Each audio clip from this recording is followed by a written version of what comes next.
अगर तुम ये शरीर जब छोड़ोगे, पूरी चेतना में जाग के इस शरीर को छोड़ोगे, किसी भय में नहीं, किसी अचेतन में नहीं, जाग के, देख के। जब तुम इस अवस्था में शरीर छोड़ते हो तो तुम्हारे पास चॉइस होती है अपना अगला जन्म निर्धारित करने की। प्रश्न ये उठता है कि मैं ये शरीर कैसे छोड़ूंगा, ये मुझे क्या पता।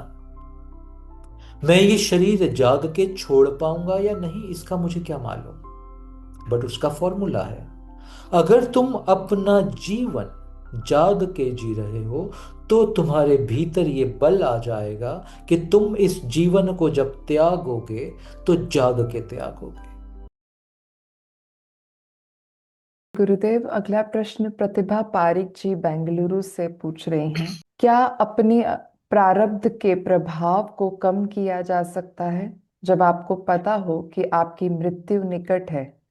क्या अगला जन्म चुनना संभव है? और यदि समय निकट हो तो उसके लिए कैसी तैयारी करनी चाहिए? पहली बात, मृत्यु सदा ही निकट है। इसका तुम्हारी उम्र से कोई लेना देना नहीं। ये अंडरस्टैंडिंग, ये सत्य तुम आज जान लो। मृत्यु हम सब के सदा ही निकट है, जो मर्जी उम्र हो हमारी। तो ये जो प्रयास है कि मैं अपने प्रारब्ध से मुक्त हो जाऊं या मैं मृत्यु में प्रवेश करने के लिए तैयार हो जाऊं, ये प्रयास तो सतत होना चाहिए। ये ऐसा प्रयास नहीं है कि मैं अधेड़ उम्र में ये प्रयास करूं जाके। क्योंकि मृत्यु प्रतिपल साथ खड़ी है तुम्हारे, प्रतिपल। योग में हम बोलते हैं हर जो सांस भीतर गई वो जीवन है, और हर जो सांस बाहर गई वो मृत्यु है। इतनी पास खड़ी है मृत्यु तुम्हारे, उसको दूर मत मानो। भ्रम है ये हमारा, जो लगता है आज मैं ये सब कर लूं, क्योंकि मृत्यु में तो समय है अभी, फिर कर लेंगे उसकी तैयारी, फिर कर लेंगे अपने प्रारब्ध की चिंता। Wrong understanding. तो पहले तो ये सत्य जान लो, सभी ये सत्य जान लो। खड़ी साथ, प्रतिपल मेरे साथ है मेरी मृत्यु। जब इस तरह से जीने लगते हो, जब प्रतिपल जीवन को इस तरह से जीते हो, तो प्रतिपल तुम्हारा ये प्रयास रहता है कि कितनी जल्दी प्रारब्ध के चंगुल से मुक्त हो जाऊं, उतना अच्छा। अंत की प्रतीक्षा करने की बात नहीं है, अभी, दिस वेरी मोमेंट। तो कैसे प्रारब्ध से मुक्त हुआ जा सकता है या कैसे प्रारब्ध के प्रभाव को कम किया जा सकता है? साधना। एक ही चीज है साधना। साधना माने ध्यान। तुम जितना ध्यान में लीन होगे, दो चीजें घटेंगी तुम्हारे भीतर। पहला, जितना साधना में तुम लीन होगे उतना तुम्हारे भीतर बल बढ़ेगा। बल हर प्रारब्ध को फेस कर लेने के लिए, जी जाने के लिए। अब तुम डरोगे नहीं किसी प्रारब्ध से। कितना भी भयंकर प्रारब्ध हो, तुम्हारे भीतर बल है उससे, उसे जी जाने के लिए, उससे मुक्त हो जाने के लिए। अब तुम्हें शॉर्टकट की, किसी शॉर्टकट की प्रतीक्षा नहीं करनी है, क्योंकि भीतर बल अर्जित हो गया। तो एक, तुम्हारी साधना, तुम्हारा ध्यान तुम्हें बल देता है, तुम्हें तैयार करता है कि तुम्हें प्रारब्ध प्रारब्ध लगना ही बंद हो जाता है। एक खेल बन जाता है जीवन पूरा तुम्हारे लिए। दूसरा, तुम्हारे भीतर प्रेम और करुणा का जन्म होता है। साधना ध्यान से तुम्हारे भीतर प्रेम और करुणा का जन्म होता है। और अब इस करुणा को तुम कंटेन तो कर नहीं सकते अपने भीतर। अब इस करुणा को किसी कृत्य के थ्रू तुम्हें और लोगों तक लेके जाना होगा। तो तुम सेवा में उतरने लगते हो। जब करुणा से हृदय भरने लगता है तो तुम सेवा में उतरने लगते हो। तो तुम जाते हो, किसी जरूरतमंद की सेवा करते हो, तन से, मन से, धन से। और हर सेवा जो तुम करते हो वो तुम्हारे प्रारब्ध के प्रभाव को कम कर रहा है, वो बैलेंस कर रहा है चीजों को तुम्हारे भीतर। हर करुणा से जागी हुई सेवा तुम्हारे प्रारब्ध के प्रभाव को काटती है। यही एक फॉर्मूला है जब तुम इस जंजाल से मुक्त होने लगते हो।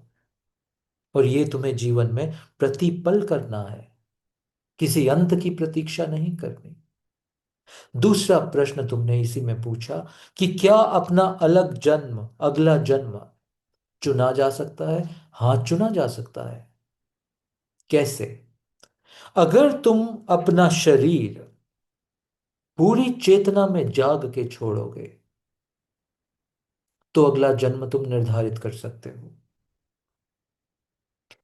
फिर से दोहराता हूं, अगर तुम ये शरीर जब छोड़ोगे, पूरी चेतना में जाग के इस शरीर को छोड़ोगे, किसी भय में नहीं, किसी अचेतन में नहीं, जाग के, देख के, जब तुम इस अवस्था में शरीर छोड़ते हो तो तुम्हारे पास चॉइस होती है अपना अगला जन्म निर्धारित करने की।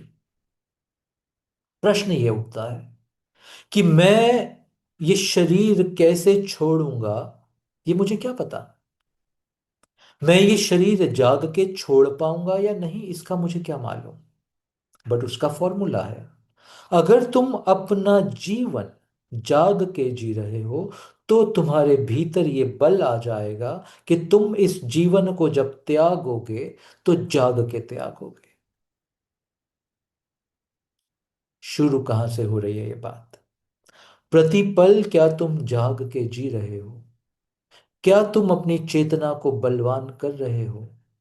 क्या तुम प्रतिपल ध्यान पूर्वक जी रहे हो? क्योंकि प्रतिपल जब तुम ध्यान पूर्वक जियोगे तो चेतना जाग रही है।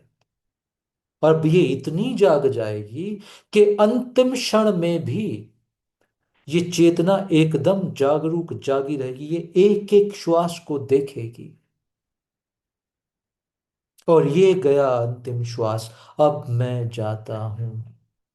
गते गते परा गते परासम गते बोधि स्वाहा। अब मैं फाइनली जाता हूं। एक एक क्षण तुम जाग के देख पाओगे और तब तुम्हारा अगला जीवन का चयन तुम्हारे हाथ में होगा। शुरुआत करनी होगी इस पल से, इस क्षण में जब तुम अभी यहां बैठे हो मुझे सुन रहे हो। पकड़ी है चेतना साथ में? क्या तुम पूर्णता यही हो? तुम्हारा मन, तुम्हारी बुद्धि, तुम्हारी चेतना क्या पूरी यही है? कोई विचार नहीं इस पल में, बस यही। और फिर जीवन का हर कृत्य, हर क्षण तुम धीरे धीरे इस तरह जाग के जीने लगते हो, किसी आवेश में नहीं, पूर्णता स्वयं में स्थित होके। प्रतिपल जागरण का पल होता है। तभी कृष्ण बोलते हैं एक योगी सोते हुए भी जागता है। बुद्ध जब सोते हैं तो फिर भी चेतना जाग रही होती है, जागे जागे सोते हैं। जब तुम अपना दिन इस तरह से जीने लगते हो जाग के, तो यही चेतना की जाग तुम्हारी निद्रा में भी प्रवेश करती है। अब तुम सोते हो, तुम्हारा शरीर मन सोता है बट तुम्हारा चित्त जागता है, वो सदा जागने लगता है। Something is always awake in you.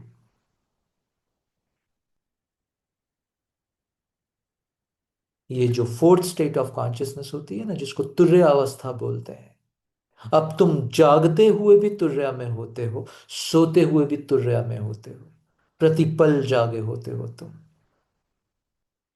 जब इस तरह से जीने का प्रयास करते हो, और यही साधना है, यही साधना है। साधना का एकमात्र उद्देश्य बस इतना ही है कि तुम हर क्षण जाग के जियो। कोई क्षण तुम्हारे जीवन का विचारों में ना कट जाए, सोए सोए ना चला जाए।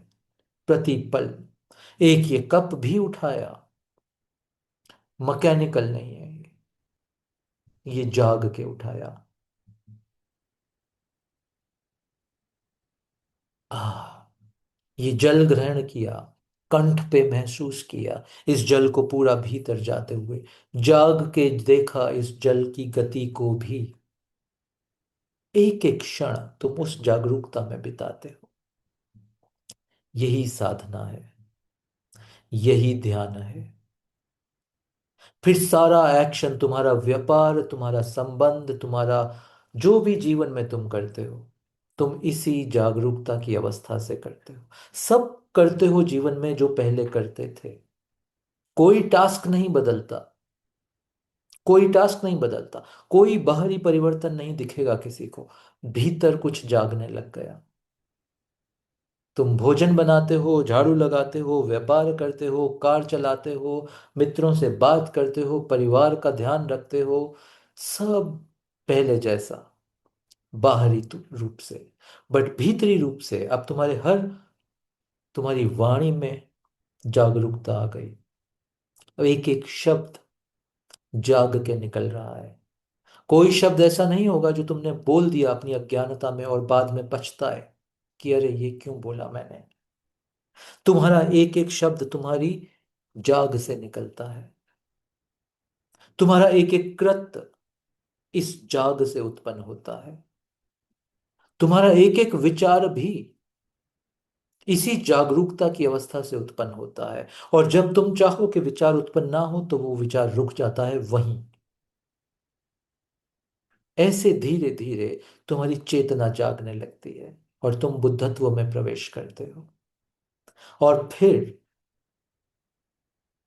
तुम अपने जीवन का अंतिम क्षण भी इसी जागरूकता में जीते हो।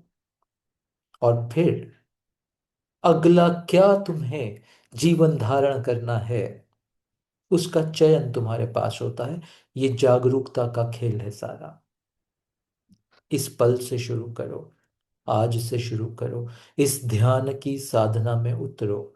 ध्यान की सारी विधियां जो इस पृथ्वी पे आज तक बनी हैं, उनका एकमात्र उद्देश्य तुम्हें जगाना है। अवेयरनेस। इस क्षण में क्या तुम जागे हो? बस इतना ही उद्देश्य सारी साधना का, और कुछ नहीं। आशा करता हूं ये कुछ बातें तुम्हें मदद देंगी। धन्यवाद।